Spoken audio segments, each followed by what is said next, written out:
បាទសួស្តីជាថ្មីមកកាន់អាស្ដាចង់ដឹងជាមួយខ្ញុំសវណ្ណនិយាយទៅការវីដេអូវាមានភាពងាយស្រួលមែនទែនប៉ុន្តែបើថាវីដេអូឲ្យជោគជ័យគឺអាចពិបាកដែរបើចេះតែទិញភាគហ៊ុនដែលគ្មានការពិចារណាច្បាស់លាស់ប្រហែលនឹងអាចខាត់លុយមិនខានទេវាមានហេតុផលច្រើនដែរដែលធ្វើឲ្យយើងនឹងអាចខាត់ប្រាក់នៅក្នុងការវីដេអូលើភាគហ៊ុនណាមួយជួនកាលអ្នកប្រហែលមិនមានពេលវេលាដើម្បីស្រាវជ្រាវឬក៏ប្រហែលមិនមានក្រុមហ៊ុនស្រាវជ្រាវណាមួយដើម្បីជួយជាមួយកិច្ចការស្វែងយល់ពីអំពីទីផ្សាររបស់ភាគហ៊ុននីមួយៗដែលអ្នកចាប់អារម្មណ៍នោះទេវាមិនខុសពីការណាត់ជួបនារីម្នាក់ដែលយើងចាប់អារម្មណ៍ជាលើដំបូងនោះទេប្រហែលមិនចេះតែណាត់ជួបនាងទេបើមិនទាន់ចេះដឹងថានាងជាណាគេផងមែនអត់បើចេះតែហ៊ានផ្ដេសផ្ដាស់ទៅវាដូចរោគទុកដាក់ខ្លួនអញ្ចឹងយើងត្រូវដឹងច្បាស់ពីភាគហ៊ុននីមួយៗមុននឹងធ្វើការវីដេអូលើវាអាស្រ័យហើយនេះខ្ញុំនឹងបកស្រាយទៅសំណួរមួយដែលបងប្អូនម្នាក់បានសួរគាត់បានសួរថាតើព័ត៌មានមួយណាដែលបងចូលចិត្តមើលនិងស្វែងយល់នៅពេលដែលបងលេងភាគហ៊ុនទៅវាជោគជ័យសំណួរហ្នឹងគឺល្អមែនទែនបងឆ្លាញ់សំណួរមួយហ្នឹងអញ្ចឹងខ្ញុំនឹងបកស្រាយអំពីចំណុចសំខាន់ផ្សេងៗដែលអ្នកគួរដឹងមុននឹងអាចទិញភាគហ៊ុនទៅវាជោគជ័យហើយនឹងកន្លែងឬទីតាំងផ្សេងៗដែលអ្នកគួរតែមើលដើម្បីតាមរក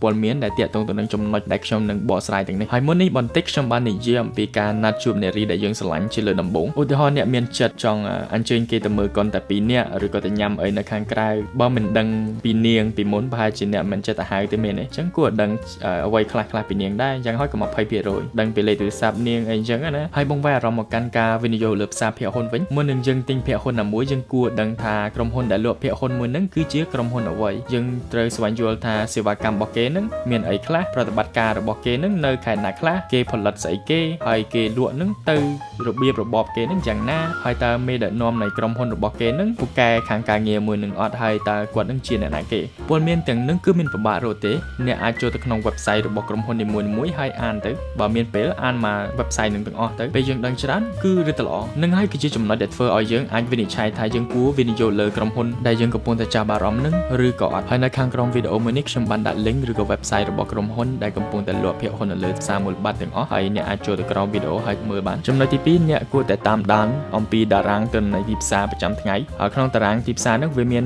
នតម្លៃភាគហ៊ុនប្រចាំថ្ងៃឬក៏ពីសម័យមុនហើយមានព័ត៌មានភាគហ៊ុនប្រចាំថ្ងៃជាដើមមានផលចំណេញរបស់ក្រុមហ៊ុនឬក៏ការបែងចែកភាគលាជាដើមខ្ញុំយល់ថាពាក្យដែលខ្ញុំបានរៀបរាប់ខាងលើនេះអ្នកប្រហែលអាចមិនយល់ច្បាស់តែទាំងនេះគឺសុទ្ធតែជាអ្វីដែលអ្នកគួរស្វែងយល់ដោយខ្លួនឯងឬក៏មើលវីដេអូខ្ញុំបន្តព្រោះខ្ញុំនឹងចេញវីដេអូដើម្បីបញ្យល់អំពីតារាងទិន្នន័យទីផ្សារហើយចំណុចទី3អ្នកគួរតែយល់ពីព័ត៌មានហិរញ្ញវត្ថុវាបង្ហាញនៅអំពីកន្លែងដែលប្រាក់របស់ក្រុមហ៊ុនមួយវ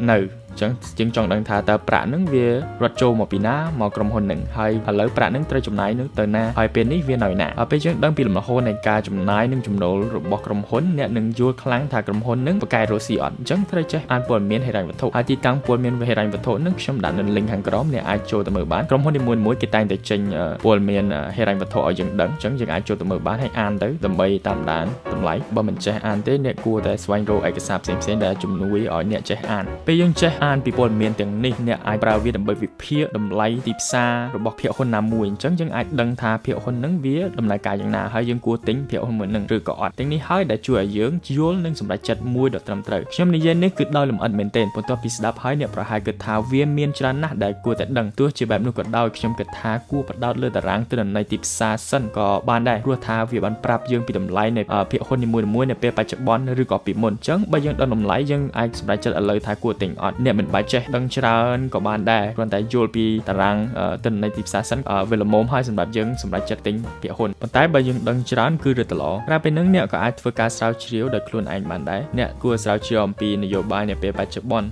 ជាធម្មតាទេដែលសម្ដីរបស់រដ្ឋាភិបាលឬក៏នយោបាយនៅពេលបច្ចុប្បន្នវាប៉ះពាល់ទៅលើប្រាក់ចំណូលនិងប្រាក់ចំណេញរបស់ក្រុមហ៊ុននីមួយៗជួនកាល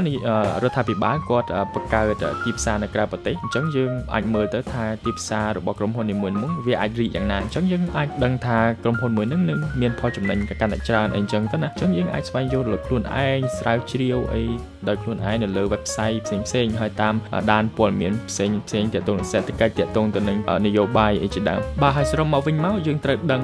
ងថាភាគហ៊ុនឬក៏ក្រុមហ៊ុនដែលកំពុងលក់ភាគហ៊ុននៅលើទីផ្សារមូលបត្រហ្នឹងគេធ្វើអីខ្លះមានសេវាកម្មទាក់ទងនឹងទីតាំងផលិតផលរបស់គេជាដើមហើយក្រៅពីហ្នឹងយើងត្រូវចេះអានតារាងទិន្នន័យទីផ្សារព្រោះតារាងទិន្នន័យទីផ្សារវាប្រាប់ពីតម្លៃរ របស់ភាគហ៊ុននីមួយៗអញ្ចឹងយើងដឹងថាយើងទិញបណ្ណាគួរតែលក់បណ្ណាអញ្ចឹងណាហើយទី3យើងត្រូវចេះអានព័ត៌មានហិរញ្ញវត្ថុព្រោះព័ត៌មានហិរញ្ញវត្ថុវាផ្ដល់ពីលំហូរទឹកប្រាក់របស់ក្រុមហ៊ុននីមួយៗអញ្ចឹងយើងដឹងថាក្រុមហ៊ុនហ្នឹងវាមានចំណូលបណ្ណាចំណាយបណ្ណាហើយការចំណាយហ្នឹងវាសមហេតុផលអត់អញ្ចឹងណាហើយយើងក៏អាចធ្វើការស្រាវជ្រាវដោយខ្លួនឯងទាក់ទងទៅនឹងព័ត៌មានសេដ្ឋកិច្ចព័ត៌មាននយោបាយផ្សេងៗការនាំចេញនាំចូលនៅរបស់ប្រទេសយើងអញ្ចឹងណាដើម្បីសម្រេចចិត្តថាយើងគួរទិញភាគហ៊ុនឬក៏វិនិយោគលើក្រុមហ៊ុនមួយនឹងឬក៏អត់ហើយទីនឹងឯងគឺជាអ្វីៗដែលគួរតែយល់តែវាមានច្រើនទៀតដែលអ្នកគួរដឹងប៉ុន្តែអានឹងត្រូវការលំអិតខ្លាំងមែនទែនតួលេខការវិភាគតម្លៃអីអញ្ចឹងប៉ុន្តែឥឡូវដូចជាមានភាគហ៊ុនតែ5ទេហើយមូលបត្របំណុលមានតែ1អញ្ចឹងដូចវាមិនមានជំរើសច្រើនប្រហែលទេដើម្បីឲ្យអ្នកវិភាគហើយមុននឹងបញ្ចប់វីដេអូមួយនេះខ្ញុំចង់និយាយបន្តិចអំពីបទពិសោធន៍របស់ខ្ញុំក្នុងការវិនិយោគលើទីផ្សារភាគហ៊ុននៅប្រទេសអាមេរិកក្នុងរយៈពេល1ឆ្នាំខ្ញុំរកចំណូលបាន 40% នៃប្រាក់ចំណូលដើមអញ្ចឹងដូចខ្ញុំគិតថាច្រើនសម្រាប់ខ្ញុំតាមបទពិសោធន៍ខ្ញុំមិនបានវិភាគអីច្រើនទេខ្ញុំមិនបានតែមើលតួលេខតម្លៃពីដើមហើយប្រើ